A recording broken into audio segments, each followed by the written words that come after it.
Bismillahirrahmanirrahim. Мехорбан һәм мөхәббәт ясы булган Аллаһ исеме белән игътибарыгызга Башкортстан татарлары милли мәдәни автономиясының нәүбәттәге программасын игътибарыгызга тәкъдим итәбез. Ассаламу алейкум, газиз милләт. Газизләрем, белегез ки, галәм бөек бер кешедер. Кеше дә кечкенә бер галәмдер. Без бүген милләтебезне хөрмәт һәм бөеклек ясы иткән Габдулла Тукай хакында бәян итәчәкбез. Нәкъ халкыбызның зиялылары әйткәнчә, Габдулла Тукай мәңгелек бер шәхестер. Ләкин белегез ки, мәңгелек ул Аллаһ Тәгаләгә генә хас бер сыйфаттыр. Безнең Тукайыбыз ул кояш кебек. Кояш бу җиһанда никадәр балкып, җылытып, яктыртып гомер кичерсә, безнең халкыбызда әнә шулай җылытып һәм халыкларны яктыртып гомер кичергән бер халык. Димәк, безнең Тукайыбыз да әнә шулай кояш кебек бу җиһанны яктыртып гомер кичерә. Тукай бөек дибез. Бу чынлап та шулай. Мәңгелеккә, бакыйлыкка күчкәннән соң 106 ел эчендә аның хакында, Тукай хакында бер тимер юл составына сыя алмаслык әдәбият иҗат ителде. Алла насип әйләсә, Уфа баш калабызда 18 апрельнең таңында, иртәләрендә ачылачак Тукай хәйлкәле. Ул халкыбызның хәтер җебен һәм Тукайның рухын күңелләребезнең түренә урынлаштыруның асыл бер асылы. Моның өчен хөкүмәтебез агзаларына һәм милли иҗтимагый үзәк оешмаларына ягезәле шөкер итик, я бер дөнья тутырганчы, я бер күңел тулганчы. Шөкер итү димәк, бу һәйкәлне урынлаштыру өчен, аны бар итү өчен гайрәт куючыларның кадерен белү димәктер. Тукай бөек һәм бердән-бер. Ул 27 ел гына яшәсә дә, шул кыска гына гомернең 6-7 ел эчендә генә иҗат иткән һәм тау мәгънәви әсәрләр калдырган. Бөек Тукайыбыз халыклар язмышын шул кадәр тирән, шул кадәр дөрес итеп яктырткан шагыйрьләр ул җир йөзендә бердән-бердер. Шуңа күрә без аны бик кадерлибез. Тукай безнең кадер иртәбез. Тукай безнең кадер кичәбез дип кадерлибез. Ачылмаган Тукай язмышы. Ул татар халкының да ачылмаган. Ләкин киләчәктә бөтен дөньяны таң калдырып ачылачак һәм бөек милләт булганын раслаячак сирәк бер күренеш, үзе бер айрым язмыш. Тукай барлыгы димәк, халкыбызның барлыгы димәктер.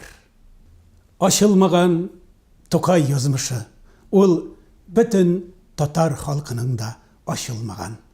Ләкин киләчәктә бөтен дөньяны таң калдырып ачылачак.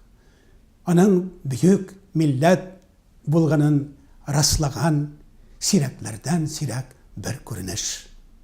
Хөрмәтле тамашачылар, сезнең хәтер тартмагызга шундый бер куанычлы мәгълүмат. Алла насип әйләсә, 18 апрель иртәсендә, иртәнге сәгать 8-дә Уфа Нур Татар дәүләт театрының каршында бөек Тукайга һәйкәл ачу тантанасы булачак. Бу хайран тамашада хөкүмәтебез башлыгы Ради Хабиров һәм Татарстан Җумһурияте президенты Рөстәм Миңнеханов Гали җәнаплары катнашачак. Бу тантанада сезләрне кылач ачып көтәбез. Бергәләшеп килегез. Хәзер игътибарыгызга татар халык шагыйре Габдулла Тукай исемендәге дәүләт бүләге лауреаты Роберт Миңнуллин белән очрашу әңгәмәсен тәкъдим итәбез.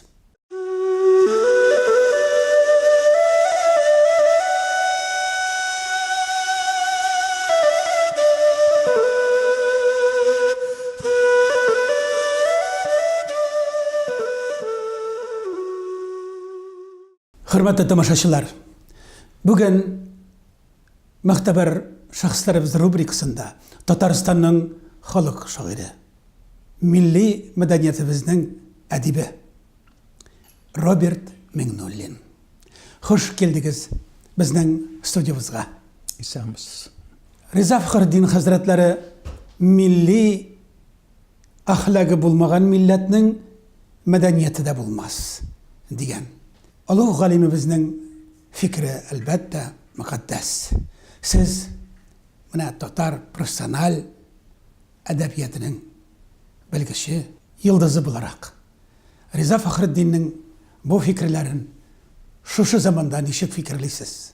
Әлбәттә, бик галимебезнең бу фикерен һичшиксез хуплыйм. Ул бик дөрес әйткән.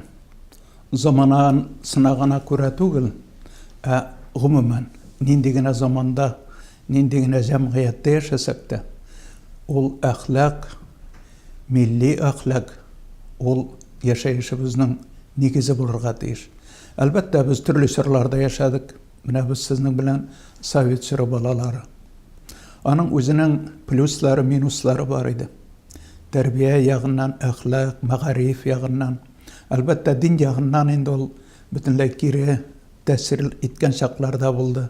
Ләкин без совет балалары аны бик сизмәдек. Гәрчә дин дәүләттән аерылган булса да, дин хупланмаса да, безнең өйләребездә, безнең әби балаларыбызда алардан безгә күчкән менә шушы иман нуры безнең күбебездә сакланды дип әйтәсем килә. Ул һичшиксез шулай булды.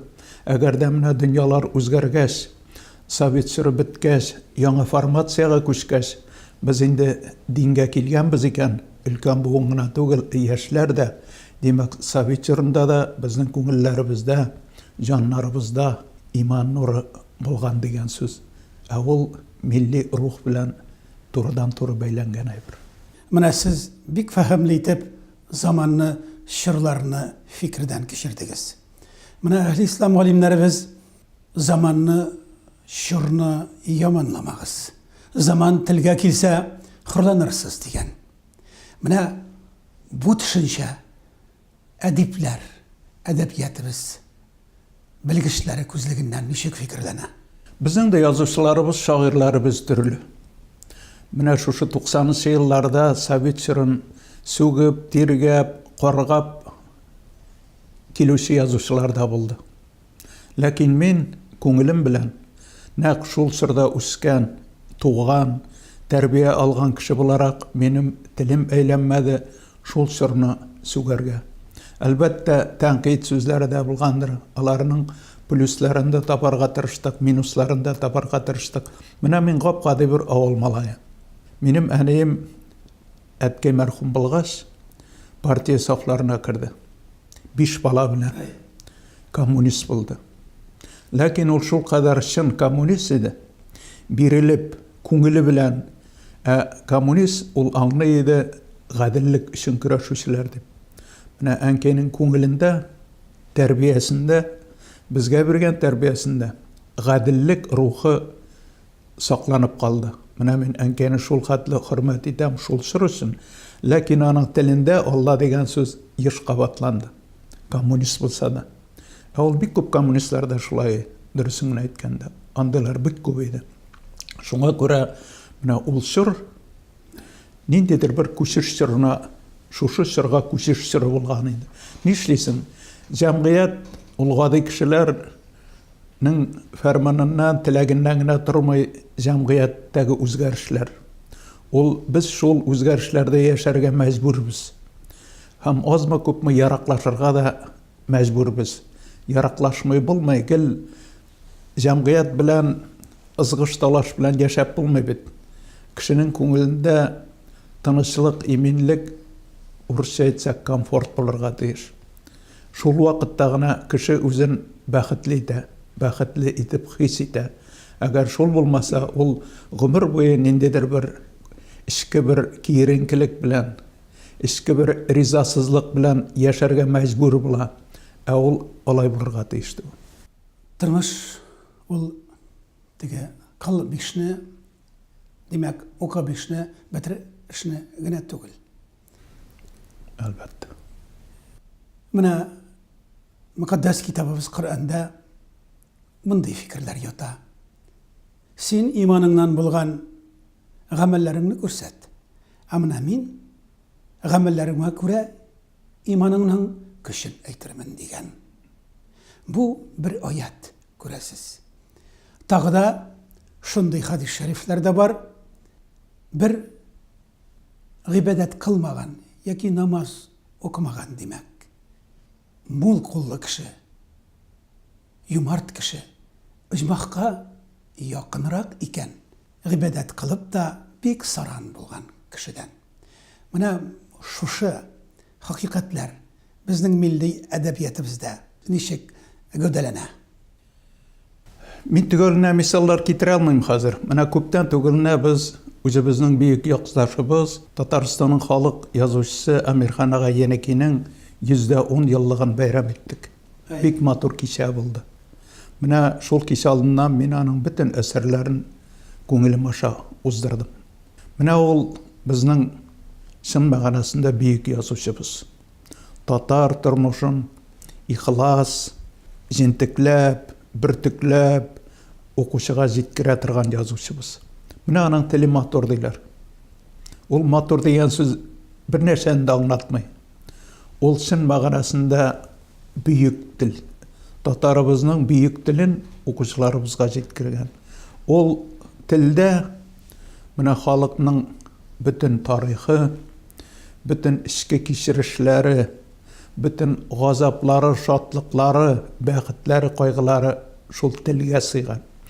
Телнең көчен Әмирхан абый шул кадәр төгәл һәм тулысынча бирә. Аны укып, менә ләззәтләнү генә ул шулай ук төгәл әйтелгән сүз түгел, ләззәт кенә түгел, ә менә шушы татар тормышына, татарлыкка якынаю дип аңлыйм мин.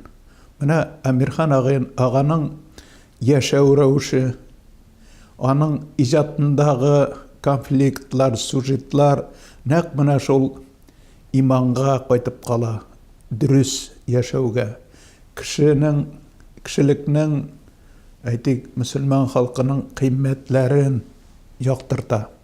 Ничек каршылыкка килә яхшылык белән яманлык. Менә шушылар нәкъ менә син сораган сорауларга җавап бирә дип уйлыйм мин. Менә сезнең йөрәгегездән вулкан булып, саф шишмә булып ургылган сүзләрегез, шигырьләрегез бар. Бүген тамашачыларыбыз әлбәттә җаныгыз сезнең сүзләрегез. Менә шуларны безгә, милләткә бу кичәдә ирештерсәгез иде, ишеттерсәгез иде. Һичшиксез берничәсен укырмын. Аңынчы бер-ике сүз әйтәсем килә. Менә мин шагыйрь. Мин үземне әлбәттә лирик шагыйрь дип исәплим. Лирик шагыйрь дигән сүз ул күңел шагыйрь. Күңел шигырьләре. Мин әлбәттә балалар шагыйрь. Балаларда да менә шушы иман нуры тәрбияләү, дөрес тәрбияләү, гаделлек хисләре, балалар дөньясы бар. Менә мин соңгы вакытта бер ел, 2 ел Instagramда утырам. Һәм үземнең беләбез, бик укыйбыз, карайбыз. Менә мин яңа шигырьләремне шунда куеп барам. Менә шушы Instagramга кергәч, минем дөньям үзгәрде. Мин табигатькә бөтенләй икенче күз белән карый башладым. Кешеләргә, мөнәсәбәттә, кешеләр белән аралашканда, табигать белән кешенең үзара мөнәсәбәте, матурлыкны күрә белергә тырышу. Менә без инде гадәттә әйтәбез бит, көн болытлы, ямсыз, кояш юк, яңгыр, буран. Аларда шул кадәр матурлык, гүзәллек, тормышның бөтен ташып торган мизгелләре менә шушында. Ул кояшны әйтмим дә инде. Мин мәсәлән бүген кояш турында төнлә бер шигырь яздым, чөнки Уфага Казаннан килгәндә кояш белән ярышып килдек. Шул хәтле якын кояш рәттән генә. Менә шул турда бер шигырь яздым. Минем күңелемдә булды шундый образ.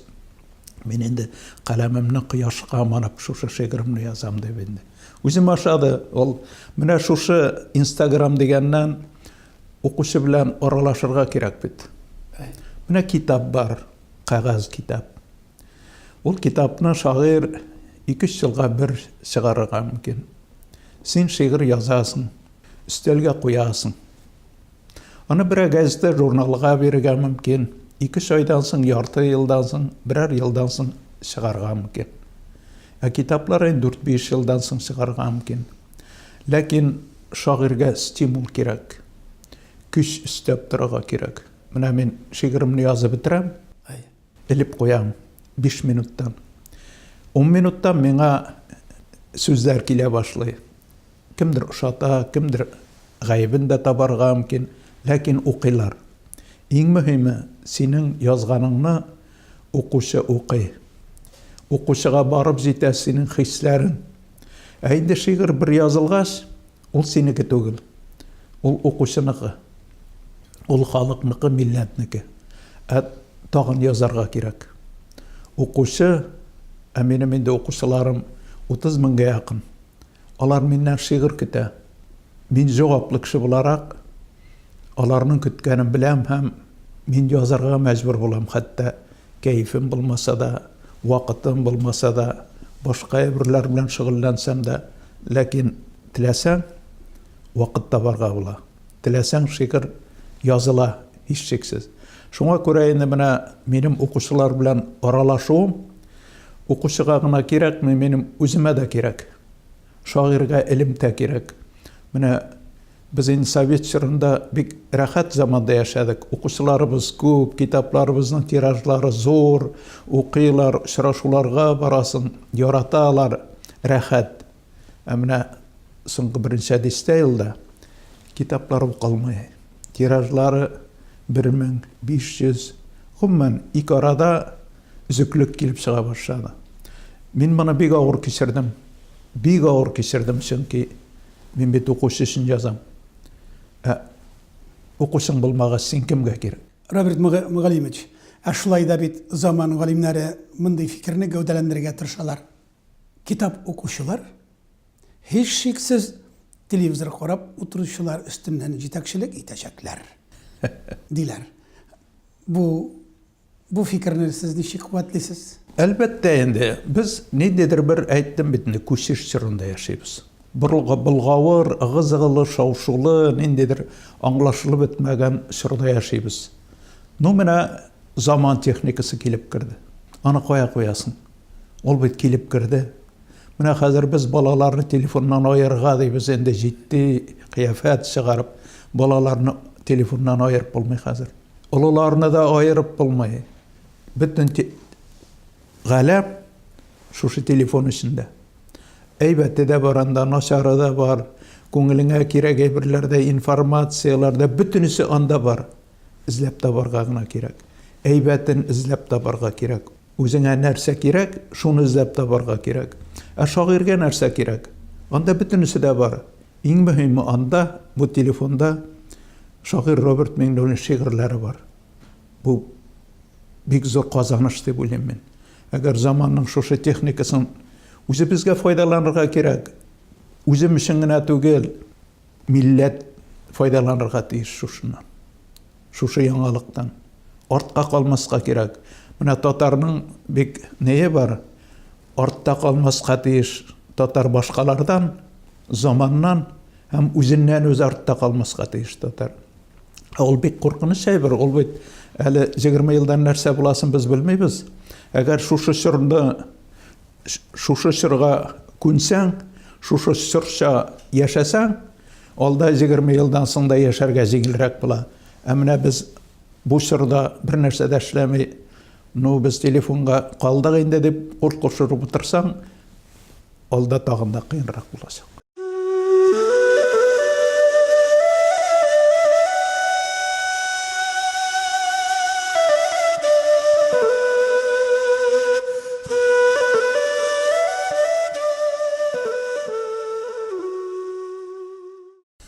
Мен енді заманша етіп телефондағы шигырьләремне укырмын, беренчәне ярыймы. Мине аптырату җиңел түгел. Күп әйбергә хәзер шаккатмыйм. Әллә нинди мөгъҗизаларга да гаҗәпләнмим, теллә шартлатмыйм. Минем күңел үзе бер мөгъҗиза. Минем дөньям үзе бер тылсым. Алар барда мөгъҗизаларың һәм тылсымларың бер читтә торсын. Аптырамыйм төрле наноларга, аптырамыйм төрле фоннарга, аптырамыйм смартфоннарга мен, айфоннарга, телефоннарга. Мин аптырыйм кояш байыганга, гаҗәпләнәм таңнар атканга, аптыраплар карап торам елда сабан туйда чапкан атларга. Сокландыра мине бал кыртлары, кырмыскалар, башка бөҗәкләр, күбәләкләр, кошлар, гөлчәчәкләр, табигатьтәге шул бизәкләр. Аптырамыйм гомер буе миннән ни өчендер көнләшкәннәргә. Аптырамыйм гел астыртын гына минем белән көрәшкәннәргә. Аптырамыйм ялагайларга мен, аптырамыйм сатлык җаннарга. Аптырыйм мин кешеләрдән күпкә акыллырак җанлык җанварга. Аптырата Фәнис Яруллиннар, Галимҗанов Әсқәт абыйлар, чөнки алар берәр генә дәнә. Тарихта да бик аз андыйлар. Бурлар дөньясында бер тапкырда урлашмаганнарга аптырыйм. Ялган дөньясында бер тапкырда алдашмаганнарга аптырыйм. Мине аптырату җиңел түгел. Әйе, һич тә арттырмыйм. Аптырарлык чакта аптырамыйм. Я юкка да качак аптырыйм.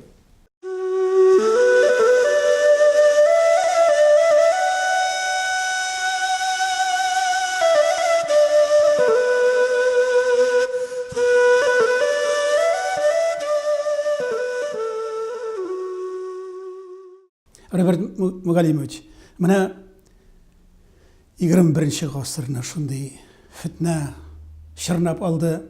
Менә русча белмәсәм дә, русча әйтеп әйтәм инде. Әлбәттә, ул коррупция, расточительство, потребительское отношение, экологические катастрофы дибез, преследование, репрессии дибез. Менә күрәсез. Менә шушы шартларда biz әлбәттә бер безгә бикләнеп утырсак, булардан сакланыр өчен безнең ишекне бу коррупция һәм бу фитнәләр кагачак. Әлбәттә. Ә менә милли әдәбиятыбызга, мәдәниятыбызга нинди куркынычлар яный? Milli әдәбиятка бүгенге көндә үзешчәнлек.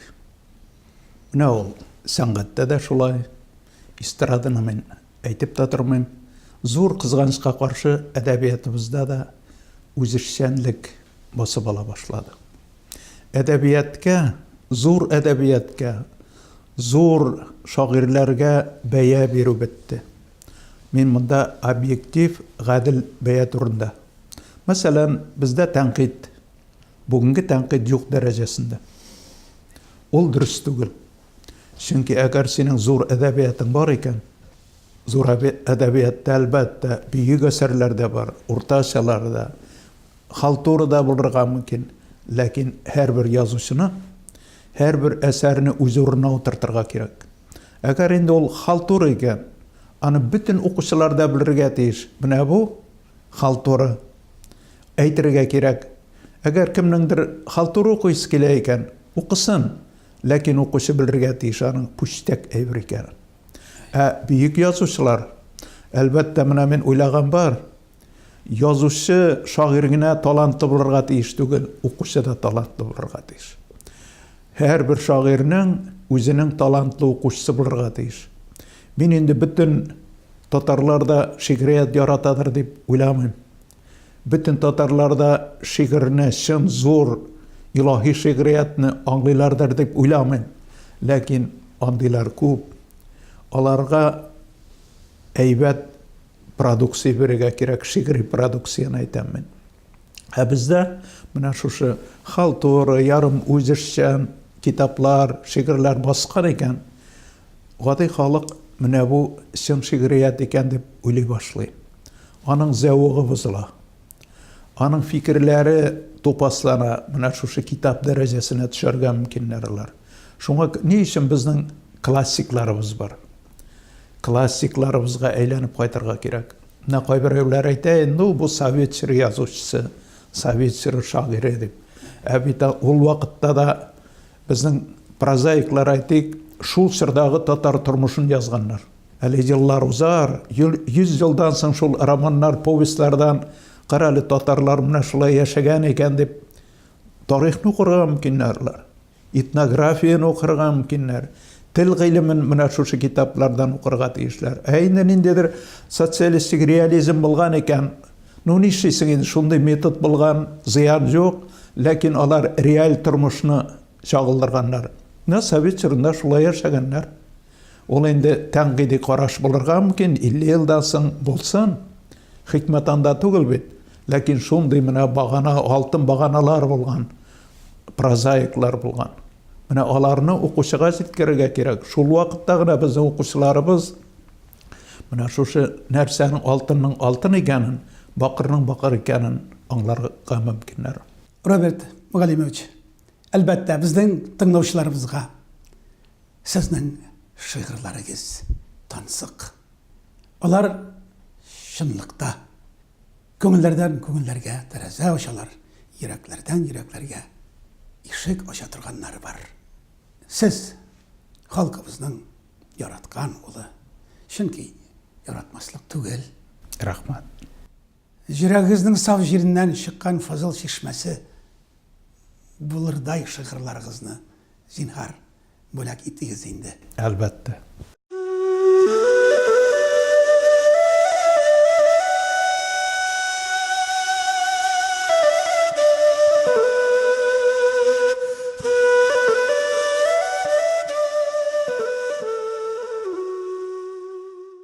Минем әткәй күптән мәрхүм инде.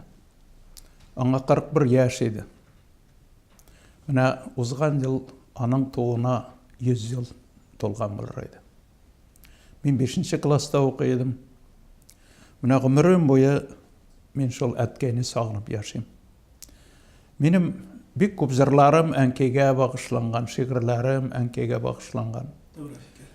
Ә менә әткәй турында бар минем шигырьләрем дә, җырларым да, ләкин алар күп түгел.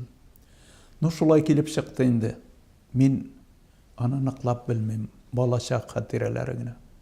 Менә шул аңа 100 ел тулган көнне язылган бер шигырем бар. Син туган сәнгатькә 100 ел элек, утырамын уйлар эчендә. Сиңа караганда күпкә карт мин, яшәлгәндер синең эчендә. Мин еш кына синең хакта уйлыйм. Ул уйлардан булмый кутылып, синең белән әткәй бер ирләрчә сөйләшәсе килә утырып. Ә сөйләшер сүзләр күп җыелган, милдерәмә алар җанымда, түгелергә тора күңелемдә, син генә юк минем янымда. Синнән башка узды бала чакта, синнән башка узды яшьлек тә, син мәңгегә бала чакта калдың. Кайта алмадың күпме дәшеп тә. Син истә дә түгел. Белмим инде ниләр әйтергә. Син яшь булып калдың күңелләрдә, япь-яшь булып калдың хәтердә. Хыялларда калдың, сагышларда, шигырьләремдә һәм җырымда. Син җанымда әткәй, җанымдагы иң кадерле газиз урында. Ишетәсең микән? Син юк микән? Минем сиңа ниләр әйткәнне, 70-мдә сагынамын сине, 41-дә киткән әткәмне дигән шигырь. Жанга рахат, танга сихат бирүче иҗат. Ана шундый булыр, кардәшләр. Менә әле күптән түгел язылган бер шигырем. Гыйнбар салкыннары килде, салкын керде ишемә. Балачактагы салкыннар килеп төште исемә. Искә төште дә балачак, күңелләр тулып китте. Бик рәхәт тә булып китте, кыен да булып китте. Үстек инде балачакта бар булганнары белән, истә калган салкыннары, кар бураннары белән. Ул салкыннар кирип калган күңелемә, хисемә, калтырап куям әле дә, төшкән сайын исемә. Тышта салкын, өйдә салкын, теш тешкә тими иде. Ә әнкәем, мискенкәем, нишләргә белмәй иде. Салкыннан аның җылысы саклады ул чагында. Бишебез дә сыя идек әнкәйнең кочагына. Балачакның салкыннары, булар бар да хак иде. Әткәй үлгән чак иде ул, ятим калган чак иде. Дигән шигырь. Икесе бер-берсен тулландыра торган шигырь булып чыкты бу. Агыйделдән китеп барам, яшьлектән үтеп барам. Үтеп барам, яшьлегемнең йомгагын сүтеп барам. Агыйделдән агып барам, хайраннар калып барам. Ерагая, ерагая, яшьлегем белән арам. Агыйделдән йөзеп барам, чак кына түзеп барам. Яшьлек белән араларны мәңгегә өзеп барам. Шундый якты агыйделдә, пароход өсләрендә. Яшьлегем кала шушында, барсы да исләремдә. Дигән шигырь. Хөрмәтле ва гыйззәтле телевизор караучылар. Мөхтәбәр шәхесләребез рубрикасында бүген Татарстанның халык шагыйре Роберт Миңнуллин Гали җәнаплары булды.